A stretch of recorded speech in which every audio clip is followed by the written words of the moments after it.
Hey, it's Yay for Yarn, and today I'm going to show you a new way to make mittens on your Addi Express professional knitting machine. So let's get started. So here is the mitten that I've already made. This is basically a tube on the Addi with a thumb hole. We leave a thumb hole and then we add the thumb. Now down here I have started with a ribbed cuff and a Longtail Cast On. So I have here my Addi Express Pro. This is the little Addi. I have a loom pick. You're going to need this for the ribbing. A crochet hook. You're going to need this for the ribbing too. I have a short piece of waste yarn, a yarn needle, and either another piece of waste yarn, or this is kind of a curled up cable needle that works well for me to use for this. Now, for mittens, I like to use bulky weight yarn. This is Yarn Bee First Love, and I believe the colorway is called Thrill. This is from Hobby Lobby. And I have cut and rewound this section out of the ball so that the stripe pattern should come out the same as my first mitten.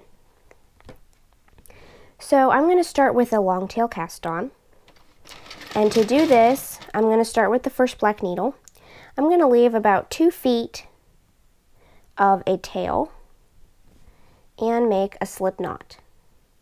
And the important thing with this is that your slip knot, when you make your slip knot, the tail, the end of the yarn, when you pull on that, that is the end that should make the loop tighter when you pull on it.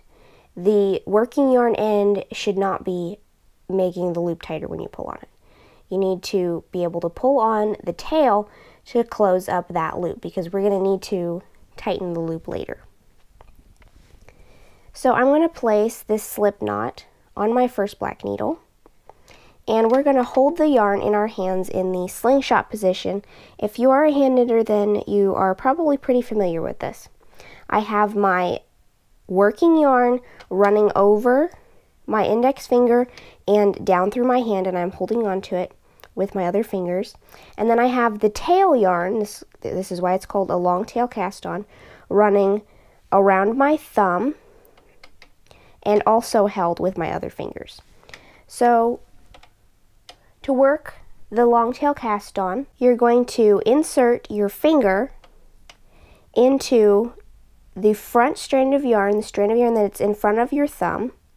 You're going to pick it up, and then you're going to reach over with that same finger and pick up the yarn that's on your index finger and pull it behind the yarn you just had. And then that is the loop that gets placed on your next needle.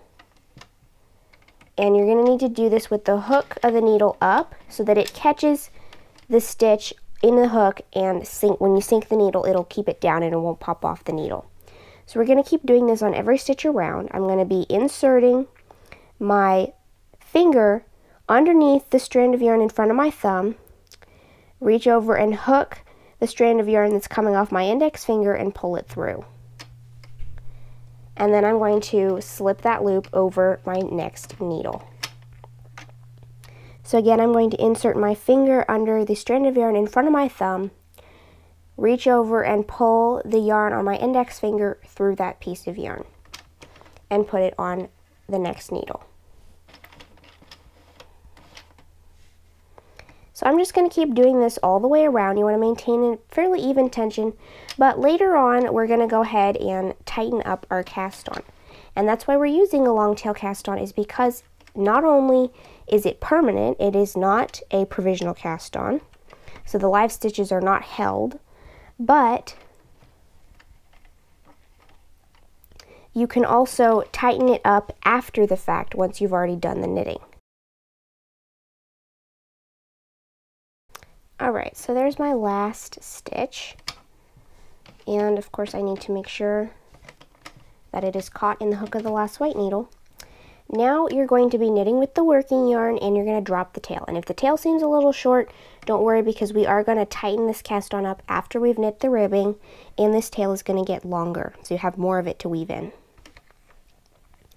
So now I'm going to go ahead and insert my yarn into the yarn guide and start knitting. So to knit the ribbing for the cuff of this mitten, we're basically going to be knitting regular stockinette stitch that the Addi makes on its own, and then we're going to go back, unravel some of the columns, and pick them up backwards to create those purl ridges. So I'm going to be knitting 10 rows of ribbing. So I'm just going to go ahead and clear my row counter and knit for 10 rows, and then we'll work the ribbing part. Alright, there's 10 rows. So because the Addi Pro has 22 needles, there's really only one way you can divide that up. You can either do 2 sets of 11 or 11 sets of 2.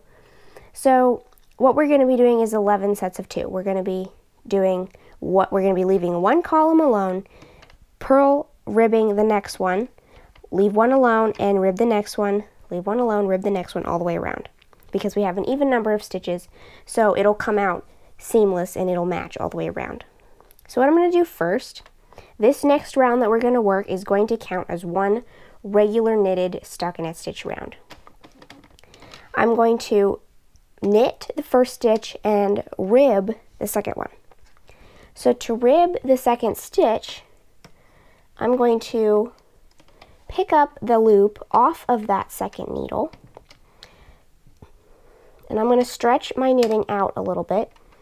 So I'm going to unpick 10 rows. 1, 2, 3, 4, 5, 6, 7, 8, 9, and I want to make sure and hold on so that the 10th one doesn't unravel. 10. So now that loop is from my cast on, and I'm going to hang on to that because I don't want to lose that. And then I'm going to use a crochet hook to pick up that loop. This is the Susan Bates style hook shape, which I don't usually use, but it works better for the Addi for picking up stitches that we're dropping on purpose. So I'm just going to pick up each one of these strands of yarn that runs horizontally, and you just want to make sure that you pick them up in order. So if you pick them up out of order, then you're going to have twists in your knitting that you don't want to be there. So I'm just going to pick these all up in order and pull them through the loop that was already on my hook.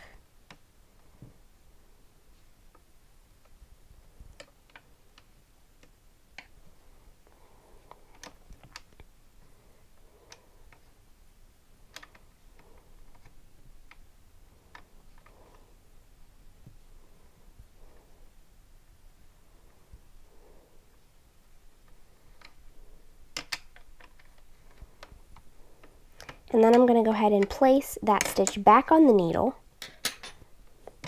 press the fabric down so that it goes below the red tabs, and then I'm going to do the next ribbed column on the next even numbered stitch. So that was needle number 2. Now I'm going to do it again on needle number 4. So I'm going to go ahead and use the loom pick to pick up that stitch off the needle and drop it for 10 rows.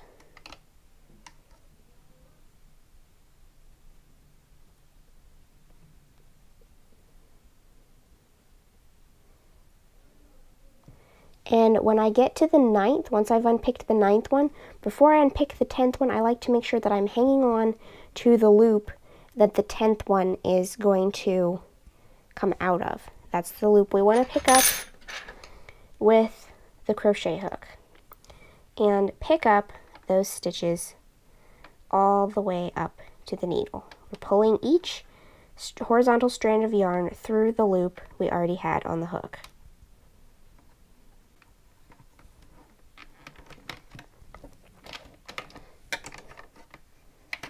Alright, and I'm going to keep doing this to every even numbered stitch all the way around until I get back to this last stitch of the round.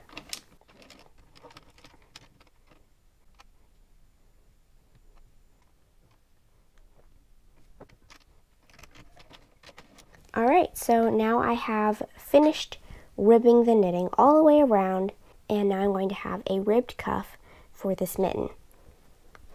Now just always keep in mind that when you work a ribbed cuff, the round that you are knitting when you are ribbing the purl columns counts as one round of regular stockinette stitch fabric. So now you have your ribbed cuff finished, and now we're going to be knitting this section between the cuff and the thumb hole. So for this mitten I did 8 rows there, and I've already done the 1 row that we worked the ribbing on, so I'm going to work 7 more rows.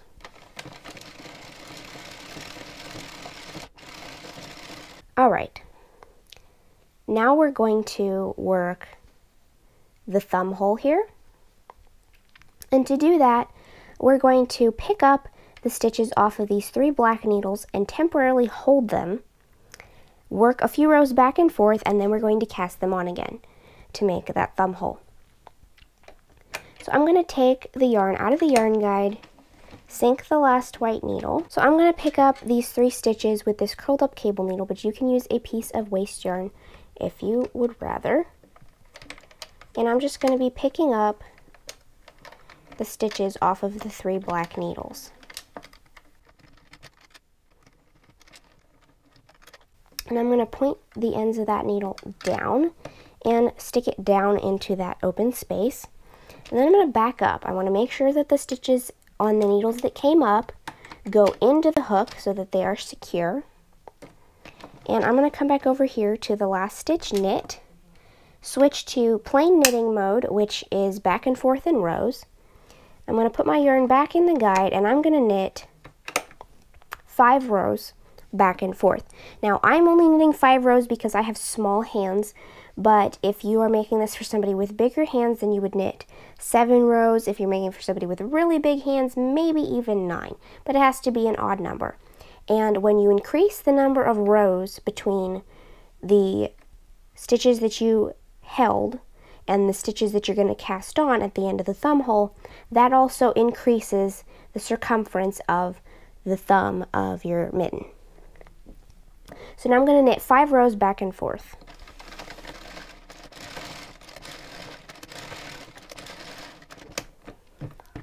Now that I've made it back to here, this is the 4th needle, now we're going to go back around and recast on these 3 black stitches with a piece of waste yarn. And this is going to count, that's our 6th click. Now I'm going to take my piece of waste yarn and cast on at the same time as I am knitting these stitches. So I've got the yarn in front of the first needle, behind the second one, make sure that that waste yarn is under the red tabs, and in front of the third one. So then I'm just going to knit those 3 stitches. Got to switch back to circular mode so it'll let you. And we're going to be knitting in the round now. Now, with this yarn, every yarn gauge is going to be different, so you may have to fiddle with these numbers a little bit to get the fit that you want with your yarn. But for this mitten, I worked 25 rows from here to here, so I'm going to knit 25 rows now. And that was the first one.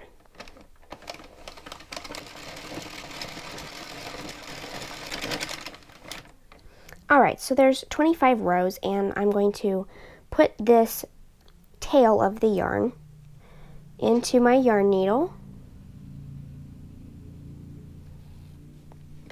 take it out of the yarn guide, out of the black needle, we're going to sink the white needle, and then we're just going to go ahead and pick up all of these stitches all the way around.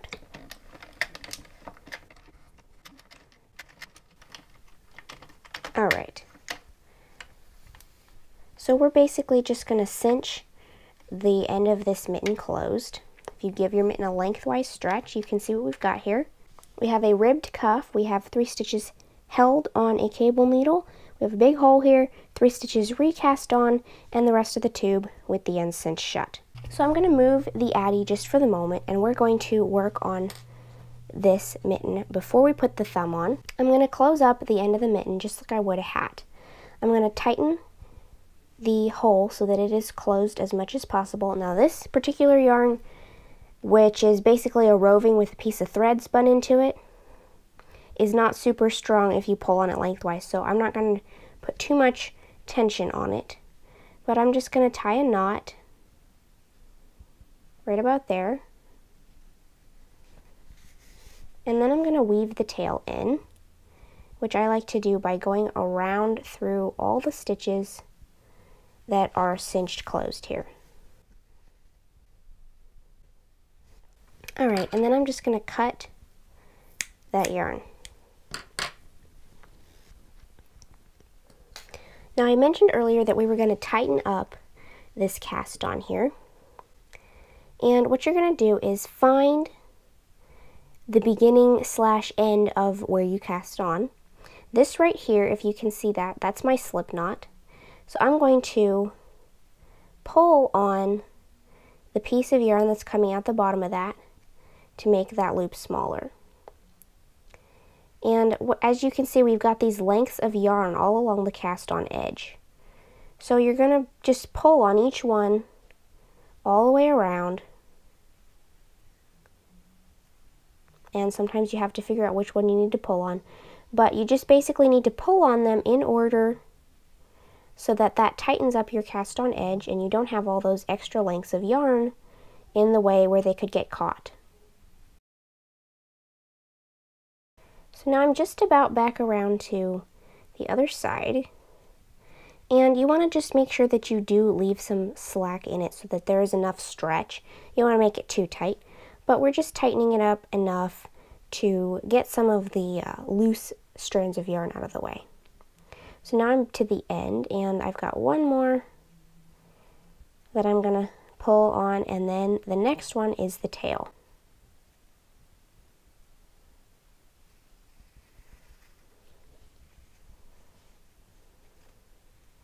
So I just pull on the tail until that last loop closes up, and then we're going to take our yarn needle and that tail, and we're going to go ahead and connect. You see there's a little split here in the cast on.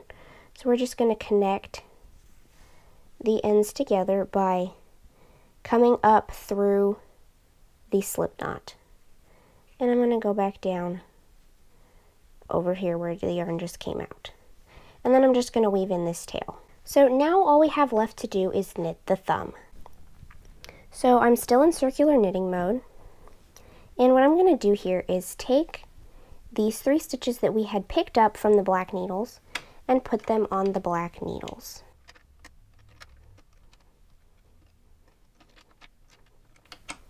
Just like that.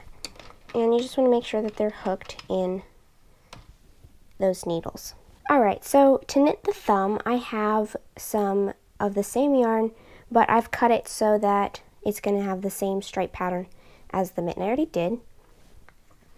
And I want to make sure that my first black needle is up, and the stitch that I just picked up on it is at the base of the needle. So now I'm going to knit those 3 stitches, and as this next white needle comes up, I'm going to go over here to the edge of this thumb hole. And if you look closely at the edge of the knitted fabric, you will be able to see that some of the edge stitches are fairly loose and some of them are pretty tight. Every other edge stitch is tight, and that's because of the way that you knit back and forth. You clean up the edge by giving a little tension when you turn around and go back. So I'm going to pick up the first tight edge stitch and slip it over that first white needle. And when you do that, there should be 2 strands in that, basically the knot on the edge that you picked up. So I'm just going to press that down so that when the white needle comes up, that stitch goes to the base of the needle. I'm going to knit that stitch and then go back. Oop, didn't catch. And I want to make sure that my yarn is in the yarn guide now. And now I'm going to pick up a stitch from this side of the thumb hole.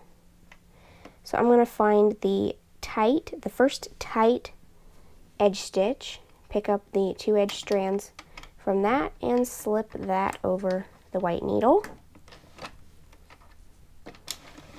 And then I'm going to go back the other way and do the same thing on this edge. I'm going to find the next tight edge stitch and slip it over that white needle. And each time I go to the end of the next row, I'm going to pick up the next tight edge stitch and slip it over the next empty white needle.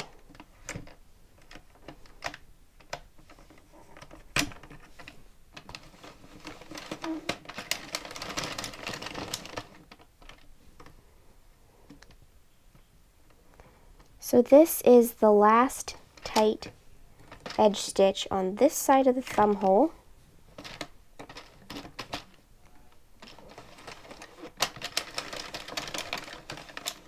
And so this should be the last tight edge stitch on this side.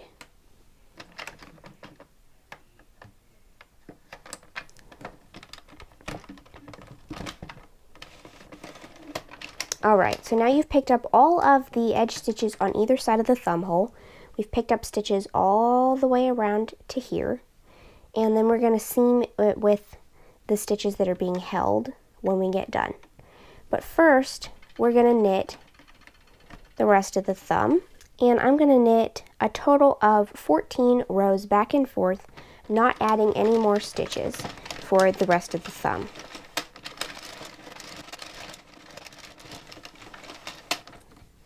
Alright, there's my 14 rows, and of course this may vary depending on the size of your hands and the yarn that you're using. So that is the knitted part of the thumb. So now we're just going to take our yarn out of the guide, and we're going to cut a good 2-foot tail just to make sure we have enough. And I'm going to go ahead and pick up all the stitches across this row.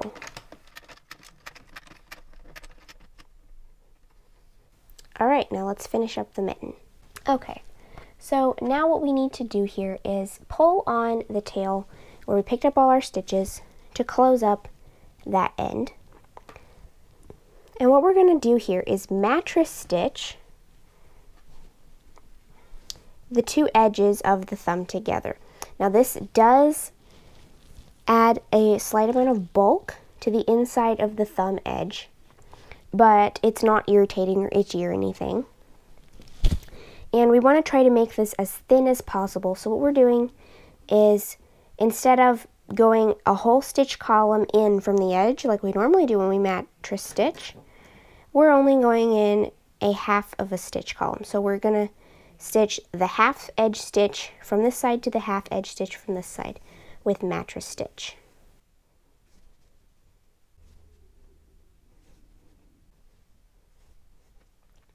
Alright, so what you want to do here is mattress stitch until you get not quite to the end of your thumb, because you want to leave a little bit of space for these stitches right here. So what I'm going to do is come across a little bit by picking up a couple strands of that yarn to get to the edge of the thumb. Keep my waste yarn out of the way. And then we're going to do this kind of like grafting. I'm going to go down into the half stitch here, this loop right here that's on my needle, or on my waste yarn. I'm going to pick that up, and I'm also going to go through the next loop, kind of come up through that loop on the waste yarn. And then I'm going to come down into the knitted fabric over here, that is the thumb.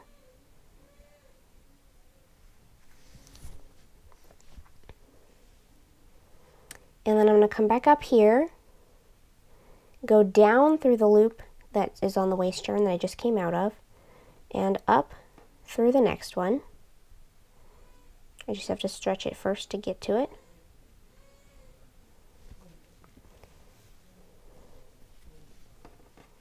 And then I'm going to come down through the fabric again, the knitted fabric, at the thumb, pick up 2 strands there. I like to do that from the edge that is from the mattress stitch edge. And then I'm going to go ahead and pull the waste yarn out of the beginning of that right there. And then I've got 2 loops left on the waste yarn. I'm going to go through both of them the way they are situated on the yarn, slide out that waste yarn, and then I'm going to go down into the white to the inside of the mitten.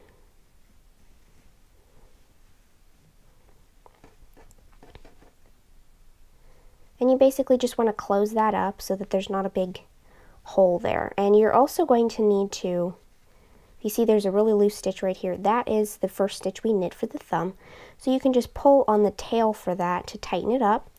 And then you're just going to knot both of these tails from your thumb and weave them in. So there you have it. You now have a lovely pair of mittens made on your Addi Pro knitting machine.